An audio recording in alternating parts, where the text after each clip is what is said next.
In a series of videos, Nikocado Avocado has returned to the internet to explain a little bit more about his recent weight loss. Now, if you missed the news the first time around, he came out about a month ago with a video called 2 Steps Ahead, where he debuted a whole new look. In a nutshell, his slim new physique was the result of 2 years of hard work and weight loss. Everything that we were seeing online about him was previously recorded. So now, just yesterday, he came out with these new videos to tell us a little bit more, sort of. In this video, I'll walk you through the series, show you where to find the videos, and I'll give you a little bit of commentary.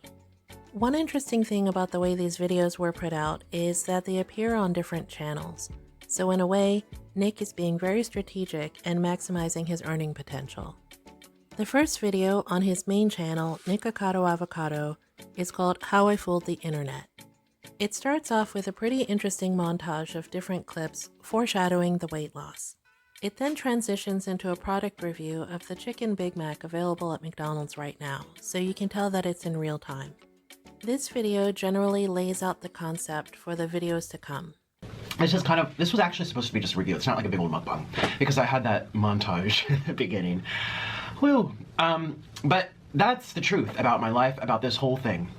And I know people want me to go into a lot of detail, and people want to hear all of the ins and outs, and there's a lot of questions surrounding it, because I, again, didn't want to bombard people on the first freaking day, and I want to give people time. So I have a second part to this video. I'm going to link it in the description. That is where I'm going to start going into the details about this whole thing. The second video is called My Response, and it's available on the second channel, More Nikocado. In it, Nick explains that this entire experience, from the weight gain to the weight loss, was pretty much performance art for him. It was really interesting to learn about his thought process during the 2-year-long weight loss period. I had so much fun with it, and I'm still gonna have fun with it.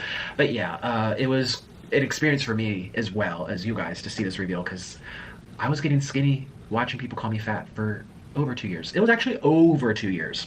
And you guys saw the Oopaville stuff, and I had already lost like 40 pounds during that interview. But I was already so fat, no one really knew. I mean, when you're like 400 pounds and you get down to 350, you're still so fat. It's like, okay, you're still fat. You know, I mean, yes, it's progress, but it's not where people are like, oh my God. You almost can't even tell, because that's how big I was. I was 411 at my heaviest.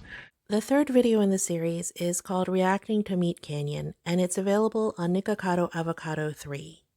I really enjoyed Nick's candid reaction to this animation done about his transformative experience. I said in the other video, but I'll tell you guys here too, it took over 2 years. It was more like 2.5 years. Like I said, it was around 2 years. Well, actually, I said I hadn't filmed a YouTube video in 2 years. That wasn't quite accurate. I had like a year and a half or something, but I meant to say I've been doing this weight loss journey for over 2 years. It was closer to 2.5 years that I started it by the time I had revealed my weight. So I wish I was just ripping off the fat suit. As a reaction channel, there was one point in the video that I really appreciated. Nick looked at the camera and basically said that he fully expected people to react and do commentary on this work. As you may know, this is a bone of contention for some other YouTube creators. Yeah, I'm looking at you, foodie.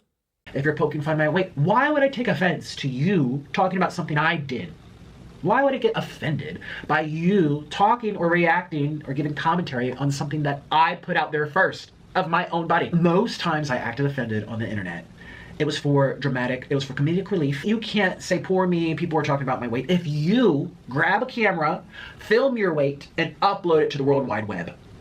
And people do this a lot on the internet. It's kind of like my way of teasing them. Now, the fourth and final narrative video in this series is called The Last Day, and it's available on Nikocado Avocado 2. I'm not gonna lie, this one was not that easy to watch, because Nick was at the height of his, what should we call it, his unhealthy phase, right? And he was starting to have medical issues. Unbeknownst to his audience, Nick had had a date in mind for when he would transition from being overweight to going into weight loss mode. But that didn't really go as planned. Here you go, honey. It's scaring me, so I think today's my last day. I'm sad. I wanted another Cheesecake Factory. I wanted another Wingstop. I wanted one more Popeyes. And I wanted one more McDonald's. Those will have been my 4 days. I guess I'm quitting today. I'm kind of sad because I'm also hungry right now in the moment. I'm very hungry. And there's a lot to, support. Well, I also don't want to die. The extra 4 days, the amount of money I'll make, okay, a couple $100. It's not worth dying. I've come this far. I was actually supposed to quit May 19th, which was my birthday. But I decided to give myself a bonus month. And no bonus is worth being dead for, so. After watching all of the videos, some of them more than once, I think I finally figured out what bothered me about this whole experience. While I can logically understand the concept of performance art and Nick's idea to let it all unfold on YouTube, I think that he was incredibly reckless with his health, as shown in the 4th video. Even if he was under a physician's care, and I truly hope that he was, there's no way of knowing the long-term damage that he did to his organs. If you're not really familiar with my channel, then you may not know that I'm primarily a reaction channel to Foodie Beauty and the other girls of Girl World, including Hungry Fat Chick or Candy. On one hand, as I watched these videos, I couldn't help but feel that Nick was leaving Candy behind. And on the other hand, I couldn't help but feel like he was holding her down, withholding some of the secrets of weight loss that he had achieved for himself. Now I know what you're thinking. They're both adults, they both make their own decisions, and really, Candy is doing exactly what Candy wants to do. But in one of his first videos back, Nick brought her a birthday feast. And did it really have to be tens of thousands of calories like that? I could go to a buffet and wipe out five big plates easy, no problem. Spaghetti night, I was getting thirds and fourths. Shame, the buffets. What's your favorite thing at a buffet? Besides, you said spaghetti. At a buffet? It depends on the buffet. See what I mean? Nick is there with one of his best friends, bringing her tons and tons of food from Outback Steakhouse, while he's eating a very modest portion of food, and very few carbs. I don't know, maybe it's just me, but I feel like he's modeling one sort of behavior for his audience and another set of behaviors for Candy. In a way, it's as if he's saying, hey, this is what worked for me, but I'm gonna sit here and watch you sit in the bottom of that hole. Oh, and while I'm at it, I'm gonna dig the hole a little deeper. Here, have another bloomin' onion. In any case, drop me a line in the comments and let me know what you think about all of this. Have you been following the Nikocado Avocado experience? What are your thoughts on the weight gain and subsequent weight loss and long-term effects on his health? I'd love to hear from you.